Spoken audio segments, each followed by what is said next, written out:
Oke, assalamualaikum warahmatullahi wabarakatuh. Di video kali ini saya akan sedikit bahas tentang request dan koreksi beberapa modul yang telah dibuat sebelumnya.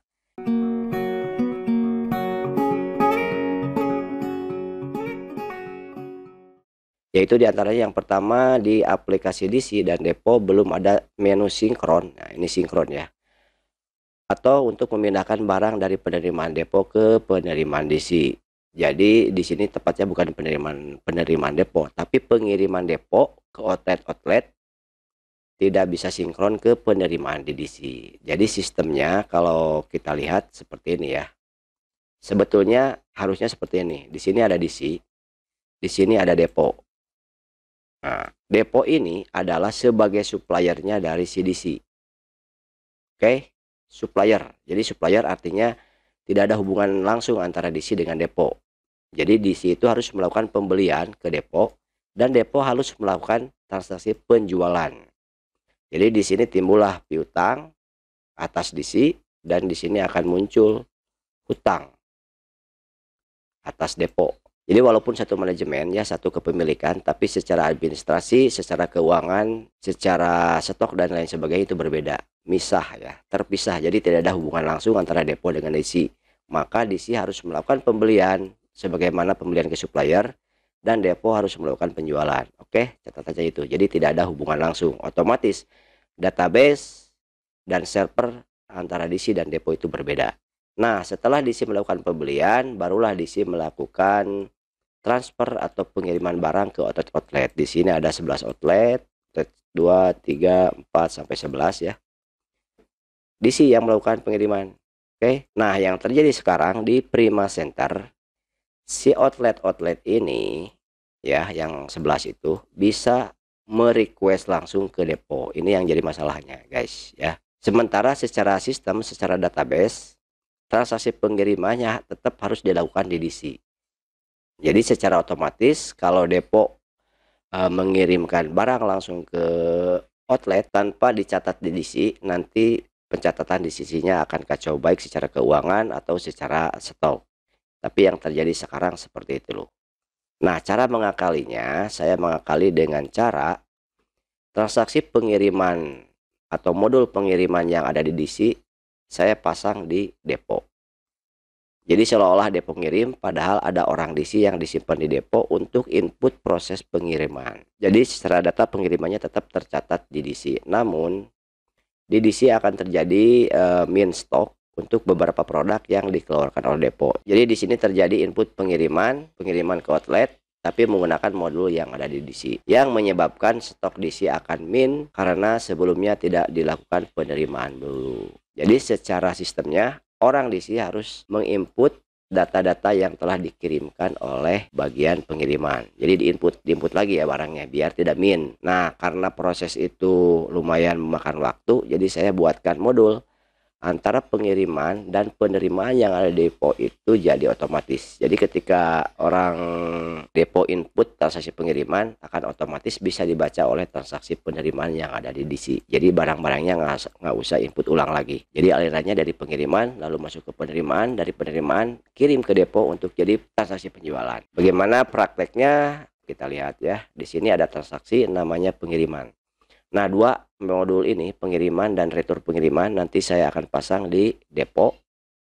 Jadi orang-orang depo harus input sini. Karena yang terjadi sekarang outlet-outlet itu mengirimkan requestnya itu ke depo. Jadi nggak apa-apa, saya tanamkan modul-modul pengiriman ini di depo untuk bisa diinput agar datanya bisa masuk ke DC. Nah, nanti setelah proses pengiriman selesai, nanti orang DC input penerimaan berdasarkan data yang telah dikirim ke outlet-outlet itu, guys. Gitu ya. Oke, kita lakukan sebagai contoh. Di sini saya lakukan, ini asumsinya depo ya. Depo input pengiriman ke PC1 misalkan. Nah, di sini gudangnya kalian harus wajib pilih depo. Karena kalau pilih DC nanti di penerima di sini tidak akan terbaca. Jadi harus pilih depo, lalu masukkan barangnya. Nah, ini asumsinya inputnya di depo ya, di depo. Di mana nanti satu kantor atau satu ruangan dengan orang bagian penjualan depo. Oke, setelah selesai lalu F5 simpan. Di sini kalian wajib cetak surat jalan. Nah, ini surat jalannya untuk kepentingan si supir mengantarkan barang. Oke, di sini ada jumlah karton, jumlah koli, total penerima, supir dan sebagainya. Ini wajib di print, tapi bentuknya ada dua, bisa yang kecil ini atau bisa juga yang besar. Nah ini yang besarnya. Oke, dan kertas yang ini, kertas baik yang tadi yang kecil atau yang besar ini bisa di print rangkap dua, satu buat ke supir, satunya lagi buat catatan bagian penjualan depo. Jadi harus dikasih ke anak depo untuk dilakukan transaksi penjualan di aplikasi depo ya. Jadi sama nanti barang yang dikirim ke outlet dengan barang yang dijual oleh depo ke DC. Jadi seolah-olah depo ngejual barang ke DC gitu ya. Itu untuk proses transaksi pengiriman. Nah, sekarang bagaimana menyinkronkan antara pengiriman tadi dengan penerimaan. Nah, nanti setelah orang depo input pengiriman, orang DC akan masuk ke modul penerimaan barang. Nah, di sini. Di modul penerimaan barang ini, orang DC tinggal cari pengiriman yang telah dilakukan oleh orang depo tadi. Nah, di sini misalkan tadi kan PC1 tinggal di refresh atau bisa juga all ya, bisa biar kelihatan pengiriman hari ini apa aja. Nah, coba tanggal sekarang. Nah, ini bisa kelihatan ya. Jadi semua cabang. Oke, ini semua yang ada di sini orang DC harus input sebagai penerimaan mereka. Oke. Coba saja yang nomor 2 tadi. Nah, ini cara milihnya, kalian tidak bisa double klik di sini, tapi harus mouse-nya ke kiriin sampai berubah jadi hitam, baru double klik. Nah, ini akan masuk barangnya. Nah, ini barang yang telah diinput tadi oleh bagian pengiriman. Selanjutnya kalian tinggal F2, lalu pilih depo, supplier atas nama depo ya. Kenapa ini harus F2 tidak otomatis keisi? Karena kemungkinan deponya lebih dari satu ya. Double klik lalu F5. Oke, di sini seperti biasa bisa tunai atau bisa hutang. Yes. Jika ada perubahan boleh diupdate ya harganya. Ini berarti harga dari depo. Yes. Nah, untuk cetaknya bisa dicetak bisa enggak kalau penerimaan. Kita no saja. Kalaupun mau lihat bentuknya ya seperti ini. Bisa dicetak atau tidak. Oke, close. Selesai. Nanti akan muncul di data hutang. Coba kita lihat ya. Nah, ini yang baru tadi. Nah, hutang ini jumlahnya akan sama persis dengan piutang yang ada di depo. Oke, selesai sampai sini. Untuk poin nomor 1.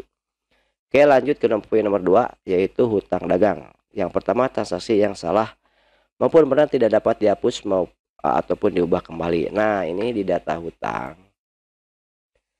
Mungkin kalian menggunakan modul hapus ini ya.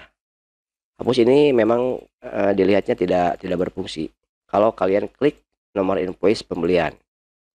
Karena ini karena transaksi ini dilakukan di transaksi pembelian, kalian bisa hapus hanya di modul pembelian itu sendiri. Tidak bisa dihapus di modul hutang. Adapun tombol ini berfungsi untuk menghapus rincian pembayaran. Jadi misalkan ini mau dihapus baru bisa. Oke. Jadi saldonya nanti balik lagi nih. Ada saldo lagi. Terus jika ada tambah hutang manual nih, tidak berhubungan dengan transaksi lain. Misalkan Abadi Toy ya, dia hutang manual ini, dia punya di sini, baru bisa dihapus. Coba ya refresh Abadi Toy. Nah, coba kita hapus, ini bisa. Oke. Nah, jadi hapus di sini hanya bisa dipakai untuk modul-modul yang dilakukan di hutang itu sendiri, bukan untuk menghapus transaksi yang lain. Oke, selesai ya nomor 1. Nomor 2 poin 2, ketika hutang sudah dibayar selalu ada notifikasi melalui giro pada proses pembelian pembayaran sudah diproses. Nah, ini proses tunai saya tidak mengerti apa maksudnya tunai, karena sebelumnya di modul hutang ini kalau kita bayar ya, ini tidak ada tunai. Jadi cuman ada giro. Nah, ini ada tunai saya tambahkan, baru ditambahkan karena yang saya lihat memang ada pembayaran selain dari giro ya. Jadi saya tambahkan modul tunai. Adapun muncul giro tadi melalui giro ketika kalian sudah bayar nih yang ini misalkan ya. Ini sudah dibayar, biru ini artinya sudah dibayar tapi dengan giro. Jadi kalau kalian bayar lagi ini tidak bisa karena sudah dibayar melalui giro. Nah, pembayaran giro ini belum dianggap pembayaran kalau belum dicairkan. Jadi kalau kalian membayar dengan giro, kalau sudah jatuh tempo atau sudah ada konfirmasi dari pihak supplier bahwa gironya sudah dicairkan, maka kalian harus masuk ke transaksi pencairan giro. Nah, ini yang 421423 kita cairkan. maka secara otomatis di data hutang barulah dianggap pembayaran sudah lunas ya. Kalau kita di refresh tuh. Oke. Jadi ini sudah dibayarkan dengan giro. Jadi perbedaannya bayar tunai dengan giro seperti ini. Misalkan yang transaksi ini ya, yang ini kita bayar dengan tunai. Jumlahnya 3 juta, kita bayar 800. Ini bisa dicetak, ukurannya continuous form. Nah, statusnya di sini langsung mengurangi tunai, mengurangi saldo karena bayarnya tunai ya. Jadi kalian sudah menerima uangnya. Kalau tunai ya, langsung motong si saldo hutang. Tapi kalau giro, misalkan pilih giro, di sini wajib diisi nih. Banknya misalkan tidak ada di sini. Atas namanya misalkan Rudi, kita bayar. Kalau giro tidak bisa diangsur ya, harus semuanya nih. Sisa saldo yang tertera 2.994.000. Karena dipotong materai, jadi 2.996.000. Simpan. Nah, ini kalau bayar dengan giro baru ditandai biru aja. Artinya ini sudah dibayar tapi belum dicairkan. Jadi tetap aja kita punya tagihan sebesar 3 juta karena uangnya belum ditagih atau belum dicairkan. Nah, kalau sudah dicairkan, masuk ke transaksi lalu pencairan giro, di refresh, tadi ada yang 3 juta ya, ini pending statusnya nih. Cairkan misalkan. Nah, berarti hutangnya nah baru hutangnya sudah dianggap lunas. Nih ya, udah cair. Kayak gitu perbedaan pembayaran tunai dengan giro. Next, di sini ada lagi nih, salah dipilih cetak hutang yang sudah dibayar, masih tetap jumlah hutang yang belum dibayar. Nah, ini memang data sebelumnya ya. Kalian salah pengertian mungkin. Di sini memang banyak kontrabon. Hutang-hutang yang sudah dibuatkan kontrabon. Kontrabon tandanya diisi strip langsung nomor urut. Nih kayak gini nih, tapi ininya diisi. Ini itu artinya kontrabon. Kalau masih kayak gini ini masih bentuknya invoice tapi belum dibayar nih, udah jatuh tempo semua. Jadi memang sebelumnya banyak invoice ini sudah dikontrabon. Mungkin kalian anggap itu sudah bayar, belum. Kalau kontrabon baru membuat satu tagihan atau jadwal untuk pembayaran bagi supplier, belum merupakan pembayaran hutang. Nah, nanti setelah kontrabonnya dibawa lagi oleh supplier ke kita harus melakukan pembayaran berdasarkan kontrabon yang telah kalian buat. Misalkan seperti ini ya. Di sini ini DC 1730 ini artinya kontrabon nih, tapi sudah dibayar, berarti udah lunas. Oke. Misalkan saya buat kontrabon nih. Buat kontrabon untuk beberapa faktur miliknya belanja isi misalkan. Belanja isi gas. Berarti masuk ke transaksi lalu kontrabon. Lalu di sini kalian bisa tambah supaya bebas, bisa pilih supaya misalkan belanja isi. Nanti di sini akan muncul nih beberapa faktur tagihan-tagihan miliknya kontrabon. Oke, jatuh temponya misalkan 7 hari. Jumlahnya ini kalian nggak usah isi karena akan otomatis ketika pilih faktur yang akan dibayar akan terisi otomatis. Misalkan pilih yang ini. Nah, misalkan ada 5 faktur yang akan dibayar dengan kontrabon nomor 1791. Oke, lalu misalkan ada potongan nih 446.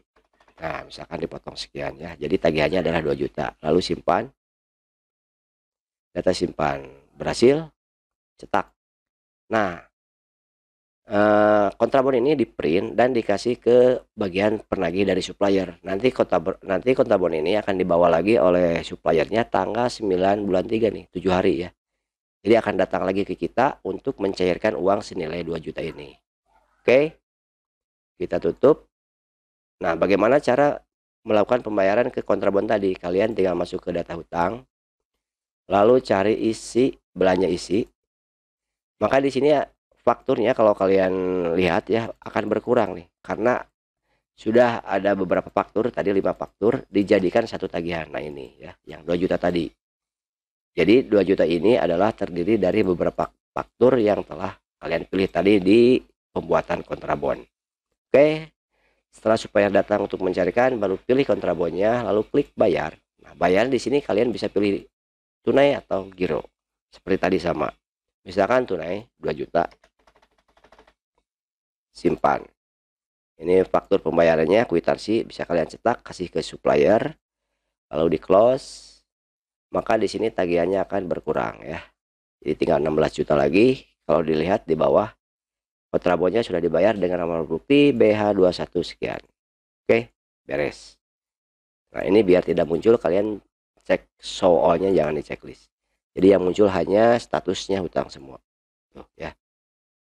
Kalau di show all, ini akan muncul semuanya, yang sudah lunas juga muncul. Oke, itu untuk masalah hutang ya, beres ya. Saat ketik tagihan muncul notif status fill list ini kesalahan sistem. Emang error sebelumnya, ini checklist.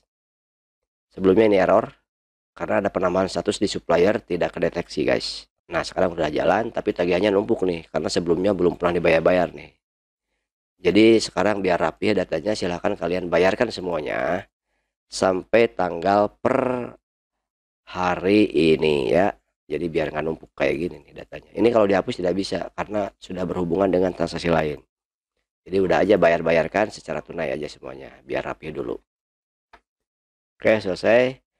Jika pembayaran sebagian contoh 110 juta dibayar 2 juta, pada saat dibuka kembali hutang tersebut maka muncul notif hutang tersebut sudah dibayar dengan giro. Nah, ini yang tadi ya. Yang pembayarannya giro. Nah, itu statusnya sebetulnya belum dibayar kalau belum cair. Yang tadi ya, udah. Lalu ke grafik, tidak ada pilihan kategori dan per jenis. Nah, untuk grafik di sini saya sudah buatkan banyak ya. Bisa all, kalau all itu kalian bisa lihat langsung. Di sini bisa dilihat per date. Jadi tetap periodenya silahkan tentuin dulu. Lalu masuk ke bagian ini, ada beberapa tab. Tab pertama berupa list data. Ini datanya. Kalian bisa lihat totalnya di bawah. Kalau untuk grafik, kalian bisa lihat per date di sini ya, per tanggal. Ini untuk semua outlet ya, karena di sini all saya pilihnya. Untuk semua outlet per tanggal 1 sampai tanggal 5. Ini per waktu pagi, siang, sore untuk semua outlet. Jadi paling banyak malam. Ini per cabangnya, cabang 1 sampai cabang 11 untuk 5 hari, laporan 5 hari. Ini per jam, jadi kalian bisa lihat juga jam berapa yang rame ya. Ini di sini jam 4 sama jam 8 malam. Jadi di antara jam ini kalian harus mempersiapkan stok dengan baik. Ini juga per customer, tidak terlihat ya, kecil-kecil. Bisa juga kalian lihat per bar di sini biar kelihatan nih ya. Bisa per bar, bisa juga per kolom, bisa per apa bar gini, bisa per lain nih. Jadi bisa rubah-rubah bentuk dari grafiknya. Dan ini perbayaran. Oke, samalah ya. Itu untuk grafik. Selain di yang tadi, kalian bisa lihat juga di sini ada juga per departemen. Ini per departemen barang. Biasa ada 2 tab, satu list barang, yang kedua grafiknya. Oke, ini juga per departemen.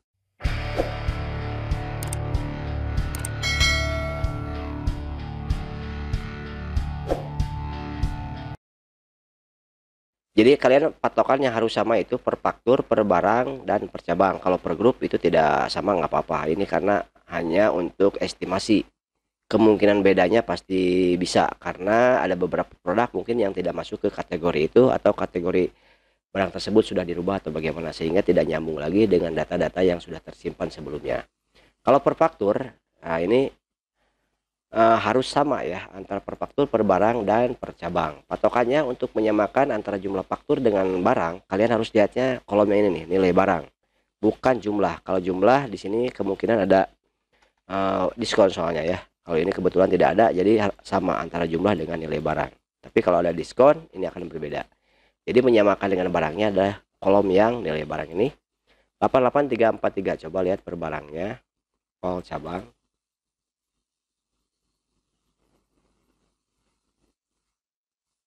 Nah, ini harus sama nih. Ini sama ya. Nah, sebaliknya kalau untuk per barang, lihatnya yang total jual. Jadi di sini kalau ada diskon, yang per faktur ini sudah termasuk diskon barang juga. Jadi nyamainnya dengan yang ini, 88343 sama ya. Lalu satu lagi per cabang. Sama di sini harus sama juga. Untuk total keseluruhannya yang ini ya. Dan ini sama ya. Nah, oke, sama, dan memang harusnya sama sih. Oke, jadi untuk soal nomor ini kayak ujian guys. Nomor ini udah sama ya. Lalu laporan penjualan saat memilih satu produk. Nah, ini yang per barang nih, laporan penjualan tapi per barang. Nah, ini per barang. Memang sebelumnya tidak ada kolom cabang, jadi kalian tidak bisa lihat penjualan barang A per outlet. Kalau sekarang sudah bisa. Bisa di sini diketik kode barangnya, bisa juga kalian tarik ke atas ya kodenya. Nah, jadi bisa kelihatan nih, barang ini dijual di mana saja. Nah, seperti ini. Ini kebetulan cuma dijual di PC1, ini cuma di PC4. Nah, ini nih, dijual di PC1 dan PC9, PC11. Jadi bisa kelihatan penjualan barang per outletnya. Oke. Di sini ada jumlah, ada diskon dan lain sebagainya. Itu yang nomor 4. Udah selesai sih, ya. Nah, satu lagi di sini modul yang baru saya kasih di sini laporan penjualan error. Nah, ini terjadi kemungkinan dari transaksi pada saat transaksi listrik mati, jadi sehingga total penjualan tapi rincian barangnya tidak ada, bisa kayak gitu, atau rinciannya barangnya ada tapi fakturnya tidak ada. Itu terjadi karena mati listrik biasanya. Jadi datanya lagi ngirim ke server lalu terputus. Nah, itu bisa kalian cek di sini. Ini kebetulan kosong jadi tidak ada transaksi yang error. Oke, mungkin segitu dulu pembahasan untuk not-not yang ada di sini. Mudah-mudahan bisa menjawab semuanya. Assalamualaikum warahmatullahi wabarakatuh.